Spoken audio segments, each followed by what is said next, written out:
Students, आज मैं आपको बताने वाली हूँ इम्पेरेटिव सेंटेंसेस के बारे में। इम्पेरेटिव सेंटेंसेस वैसे 3 तरह के होते हैं।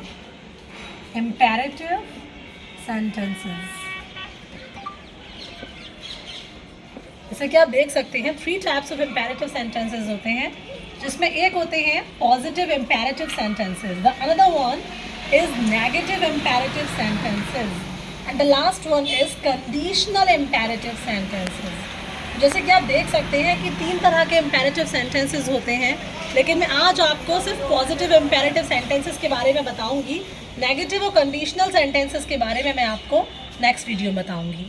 तो आज हम बात करेंगे पॉजिटिव इम्पेरेटिव सेंटेंसेस के बारे में।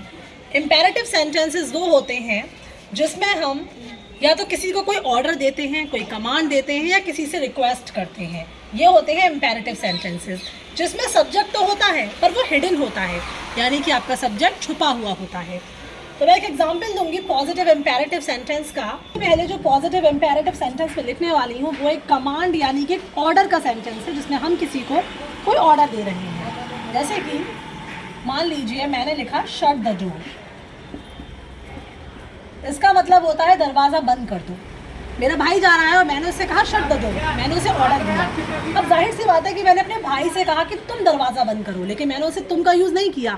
मैंने जो तुम है यानी कि जो यू है वो मैंने इसमें छिपा दिया, यानी कि इसमें वो हिडन हो गया।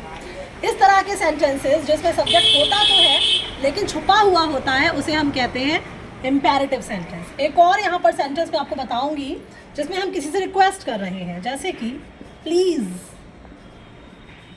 Give me your pen.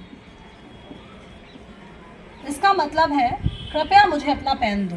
जाहिर सी बात है कि हम किसी दूसरे पर्सन से कह रहे हैं कि कृपया आप हमें अपना पेन दीजिए, लेकिन किससे कह रहे हैं इसमें ये क्लियर नहीं है। इसमें भी सब्जेक्ट हिडन है कि कृपया आप हमें अपना पेन दीजिए, यानी कि please you give me your pen. तो यहाँ पर जो यू है वो हिडन है, यानी कि छुपा हुआ है। तो बेसिकली इम्पेरेटिव सेंटेंसेस जो होते हैं उसमें ऑर्डर होता है, कमांड होता है, रिक्वेस्ट होता है, लेकिन जो सब्जेक्ट होता है जिससे आप बात कर रहे हैं वो हिडन होता है।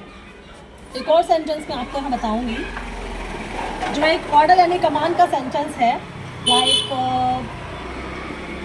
क्लोज द विंडो, खिड़की बंद कर दो। जाहिर सी बात है कि हम यहाँ किसी से बात कर रहे हैं और उसे ऑर्डर दे रहे हैं कि खिड़की बंद कर दो, लेकिन यहाँ किससे बात कर रहे हैं ये अभी भी छुपा हुआ है यहाँ पर और हिडन है।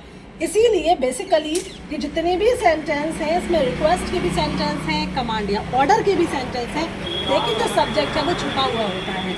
तो इम्पेरेटिव सेंटेंसेस की खासियत ही यह होती है कि इसमें सब्जेक्ट आपको शो नहीं होगा, सब्जेक्ट होगा लेकिन वो हिडन होगा, छुपा हुआ होगा। और मैं आपको एक और सेंटेंस यहाँ बताती हूँ, ओपन द डोर, दरवाज़ा खोलो। यहाँ मैंने किसी को ऑर्डर दिया, लेकिन किसको ऑर्डर दिया ये मैंने यहाँ पर क्लियर नहीं किया। यही है इम्पेरेटिव सेंटेंस की खासियत कि इसमें जो सब्जेक्ट होता है जिससे आप ऑर्डर दे रहे हैं, जिससे आप रिक्वेस्ट कर रहे हैं, वो यहाँ होता तो है लेकिन छुपा हुआ होता है, हिडन होता है, आपको दिखाई नहीं देता। इसीलिए बजाय यहाँ ये लिखने की कि यू ओपन द डोर, मैंने यहाँ लिखा सिर्फ ओपन द डोर, यानी कि दरवाज़ा खोलो। मैं किससे बात कर रही हूँ ये चीज़ यहाँ पर क्लियर नहीं है। यही है exactly imperative sentence.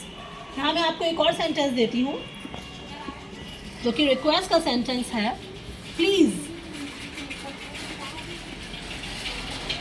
Be polite. मैंने कहा कृपया शांत रहिए, कृपया निर्मल रहिए। तो मैंने यहाँ रिक्वेस्ट की, किससे रिक्वेस्ट की ये चीज़ यहाँ क्लियर नहीं है, यानी कि यहाँ पर भी सब्जेक्ट हिडन है। अब मैं अपनी नेक्स्ट वीडियो में आपको नेगेटिव इम्पेरेटिव सेंटेंसेस और कंडीशनल इम्पेरेटिव सेंटेंसेस के बारे में बताऊंगी।